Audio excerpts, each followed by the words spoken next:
Assalamualaikum warahmatullahi wabarakatuh. Apa kabar teman-teman semua? Insya Allah semuanya sehat ya. Masih tetap semangat, jaga kesehatan, jaga sholatnya juga ya. Jangan ditinggalkan, murojaahnya juga. Insya Allah semuanya sehat. Kita kembali ke pelajaran akidah akhlak, materi akhlak tercela 1.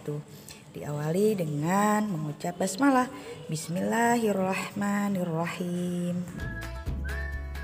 Adapun yang akan kita pelajari ada 3 hal, yaitu 1. Pesimis, B. Bergantung, C. Putus asa. Silahkan buka buku kalian halaman 113 ya anak-anak. A. Pesimis. Pesimis adalah perasaan tidak yakin bahwa dirinya dapat melakukan sesuatu. Jadi dalam diri seseorang yang memiliki sifat pesimis selalu ada keraguan-raguan dan merasa tidak yakin akan kemampuan dirinya sendiri. Atau dengan kata lain, pesimis ialah kata sifat bersikap atau berpandangan tidak mempunyai harapan, baik atau mudah putus harapan. Bersikap tidak mengandung harapan baik, atau sikap ragu akan kemampuan atau keberhasilan suatu usaha. Anak-anak, yang perlu kalian ketahui bahwa pesimis itu termasuk akhlak tercela. Akhlak tercela harus dihindari oleh setiap muslim, karena akhlak tercela bertentangan dengan Al-Quran dan hadis. Akhlak tercela menuruti setan. Padahal sudah jelas-jelas setan itu musuh yang nyata bagi manusia. Maka dari itu, jika tidak mau tersesat, jauhilah akhlak tercela. Nah anak-anak, kira-kira mengapa orang menjadi pesimis ya? Jadi, beberapa orang menjadi pesimis itu bisa dikarenakan banyak hal. Salah satunya kurang memiliki jiwa kompetensi dalam dirinya. Terus, alasan yang membuat orang mudah pesimis lainnya yaitu ia kurang memiliki daya saing dalam dirinya. Itulah penyebab seseorang mudah merasa pesimis dalam menjalani hidupnya. Sifat pesimis juga dapat menghambat kenyamanan dan kebahagiaan seseorang. Jadi pada intinya pesimis akan timbul ketika kita tidak siap menghadapi sesuatu. Perhatikan kisah berikut ini. Pada saat ulangan akidah akhlak, banyak teman sidik yang kaget dan terlihat tidak percaya diri menghadapi ulangan. Berbeda dengan Rafiq, ia terlihat tenang menghadapi lembar-lembar soal yang diterimanya dari bu guru. Mengapa Rafiq begitu tenang menghadapi ulangan tersebut? Melihat kebiasaan yang dilakukan oleh Rafiq, maka dapat ditebak Rafiq selalu optimis menghadapi ulangan sebab dia memang selalu belajar. Berbeda dengan Dodit, dia termasuk siswa yang malas. Selain hari-harinya selalu diisi dengan bermain-main, ia sangat malas membaca buku. Pekerjaan rumah tidak pernah dikerjakan. Apabila dia menyelesaikan pekerjaan rumah, dia hanya menyontek teman-temannya yang telah mengerjakan dari rumah. Ketika ulangan pun dia merasa bingung. Dalam benaknya ternyanyang, wah pasti nilaiku jelek. Mengapa Dodit berkata demikian? Sebab dia merasa pesimis. Hal ini disebabkan memang dia sama sekali tidak pernah belajar. Maka dia pesimis tentang nilai yang akan dia dapatkan. Pesimis termasuk akhlak tercela yang harus dihindari oleh orang yang beriman. Sifat pesimis adalah sifat seseorang yang tidak mempunyai harapan. Cirinya dia akan putus asa, ragu-ragu, khawatir, bimbang, cemas, dan lain-lain. Nah, anak-anak, jadi apa akibat dari sifat pesimis? Sifat pesimis akan membawa hidupmu tidak memiliki tujuan yang jelas. Setiap detik arah tujuan terus berubah, bahkan kamu tidak berpikir untuk keluar dari kelemahan ini. Ketika hidup tidak memiliki tujuan yang jelas, maka kamu sendiri yang akan bingung dalam menjalani kehidupan. Ada beberapa dampak negatif dalam hidup jika memiliki sifat pesimis. Yang pertama, rasa takut yang besar saat memulai sesuatu. 2. Semangat dan kepribadian mudah tergoyah. 3. Sulit untuk bermimpi besar. 4. Menganggap dirinya tidak berguna. 5. Tidak memiliki tujuan hidup yang jelas. Hal-hal yang dapat kita lakukan agar terhindar dari sifat pesimis antara lain 1. Banyak bergaul dengan orang lain, terutama dengan orang yang berprestasi. 2. Menambah pengetahuan dengan cara belajar giat dan banyak membaca buku. 3. Mengingat bahwa Allah menyukai hamba-hambanya yang optimis, sebaliknya membenci hamba-hambanya yang pesimis. 4. Menanamkan dalam diri sendiri bahwa setiap orang memiliki kelebihan dan kekurangan. 5. Mengingat kerugian dan ditimbulkan dari sifat pesimis. Anak-anak, yang kedua yaitu bergantung. Akhlak tercela lainnya yang juga harus kita hindari adalah bergantung. Bergantung adalah lawan dari sifat mandiri. Sebagai makhluk sosial, mungkin wajar apabila setiap orang bersosialisasi dengan orang yang lainnya, karena hal ini merupakan hal wajib sebagai seorang manusia. Saling tolong-menolong dalam kebaikan pun merupakan nilai tambah yang baik bagi seseorang. Tapi apa jadinya apabila justru kita ketergantungan dengan orang lain sampai tidak mampu melakukan sesuatu sendiri? Hal ini mungkin akan menjadi masalahnya.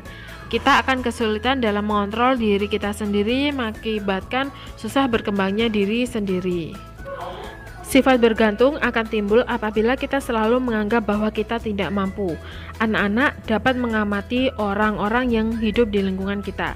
Ada yang rela membuang harga dirinya dengan menjadi pesimis, atau perhatikan orang yang selalu meminta tolong kepada orang lain untuk membantu dia, padahal dia sendiri sebenarnya mampu melakukannya. Perhatikan benalu yang berada dalam tumbuhan di sekitar kita. Ia hidup dengan menempel pada tumbuhan lain. Apabila tumbuhan inangnya subur, maka suburlah benalu tersebut. Akan tetapi, ketika inangnya kering, ia pun ikut-ikutan mengering. Benalu pun selalu hidup dengan mencuri makanan pohon lain. Sebagaimana halnya manusia yang hidup bergantung pada orang lain. Ia hidup bagaikan benalu. Ia selalu bergantung kepada orang lain yang dianggap inangnya. Ia menikmati dari keringat orang lain. Orang lain kerja keras sementara ia tidak malas-malasan tanpa bekerja. Tahukah kalian apakah akibat dari orang yang hidup bergantung kepada orang lain? Ada dampak negatif jika ketergantungan kepada orang lain. 1. Kamu tidak mandiri. 2. Tidak punya rasa tanggung jawab terhadap diri sendiri. 3. Kepekaanmu untuk mengubah keadaan hidup perlahan mati. 4. Hidupmu akan diwarnai dilema dan rasa kecewa. 5. Kamu hanya jadi pecundang karena terus mengandalkan orang lain. Nah, dampak-dampak tersebut membawa banyak kerugian pada diri sendiri. Di antara kerugian itu adalah akan menjadikan diri kita sangat lemah karena tidak pernah berusaha, akan diremehkan orang lain karena tidak dianggap tidak punya harga diri, dan dibenci Allah karena sifat bergantung sama dengan orang yang suka meminta-minta. Yang ketiga yaitu putus asa. Putus asa bisa diartikan patah semangat. Putus asa adalah salah satu dari gejala umum dari depresi. Jika sudah sangat parah, maka disebut depresi ya anak-anak. Orang yang putus asa tidak lagi memiliki semangat untuk hidup. Menakutkan bukan? Untuk itu jangan heran jika kita sering membaca atau melihat berita-berita di koran ataupun di televisi orang-orang yang menganiaya dirinya sendiri atau bunuh diri karena putus asa. Misalnya karena banyak utang, tidak naik kelas, atau sakit tidak sembuh-sembuh. Itulah akibat terburuk yang ditimbulkan jika orang berputus asa. Putus asa bisa terjadi ketika seseorang merasa bahwa hidupnya kacau atau keadaan yang ia hadapi tidak dapat ia kendalikan. Pada kondisi seperti ini, orang tersebut mungkin akan sulit untuk berpikir jernih, tidak tahu apa yang harus dilakukan, dan dibanjiri dengan emosi. Semua orang pasti pernah putus asa, hanya saja ada yang berlebihan dan ada yang bisa mengontrol emosi putus asanya tersebut. Contoh dari sebuah kegagalan yang menjadikan kita putus asa adalah misalnya kita ingin dalam ulangan mendapatkan nilai baik, akan tetapi ternyata apa yang kita angan-angankan gagal. Artinya nilai yang kita dapatkan jelek. Kecewakah hati kita ketika mengalami kegagalan? Tentu saja kita akan kecewa. Apabila kita mendapatkan kegagalan, maka kecewa adalah wajar. Namun yang tidak boleh adalah timbul rasa putus asa telah mengalami kegagalan. Yang perlu kita pahami yaitu sebenarnya kegagalan adalah sukses yang tertunda. Artinya, kegagalan adalah pengalaman yang dapat membangkitkan semangat baru untuk mendapatkan kesuksesan baru. Adapun gejala lain yang mungkin muncul saat seseorang mengalami putus asa antara lain 1. Tidak bersemangat menjalani hari. 2. Hilang nafsu makan. 3. Mudah tersinggung atau marah. 4. Perubahan pola tidur, baik tidur terlalu lama atau insomnia. 5. Tidak bertenaga. 6. Timbulnya perilaku ceroboh. 7. Mengalami masalah untuk berkonsentrasi. 8. Timbul nyeri di beberapa bagian tubuh. 9. Membenci dirinya sendiri, dan lain-lain. Ada beberapa cara untuk menghindari rasa putus asa, diantaranya melakukan beberapa hal berikut seperti yang dijelaskan di buku kalian halaman 117 yang bawah ya anak-anak. Yang pertama yaitu berdoa. Berdoa terus-menerus setiap hari setelah sholat fardu maupun sunnah. Apabila rasa putus asa menghantui diri kamu, mintalah kepada Allah Subhanahu wa Ta'ala untuk menghilangkan rasa putus asa itu. Sampaikan melalui doa.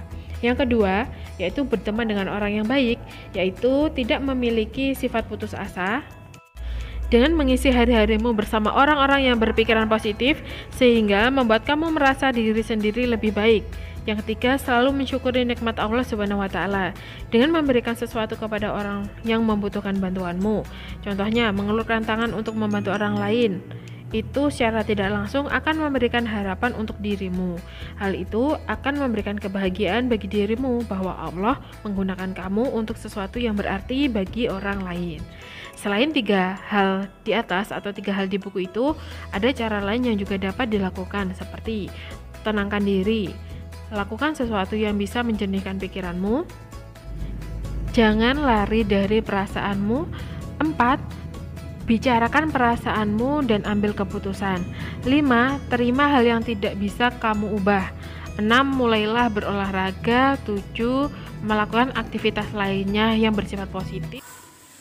Alhamdulillahirrahmanirrahim. Terima kasih teman-teman semua yang sudah menyimak video pembelajaran hari ini. Semoga bermanfaat bagi kita semua. Tetap semangat, tetap jaga kesehatan dan jaga sholatnya. Jangan sampai ditinggalkan ya teman-teman. Murojaahnya juga selalu dilakukan. Baik teman-teman semuanya, terima kasih. Wassalamualaikum warahmatullahi wabarakatuh.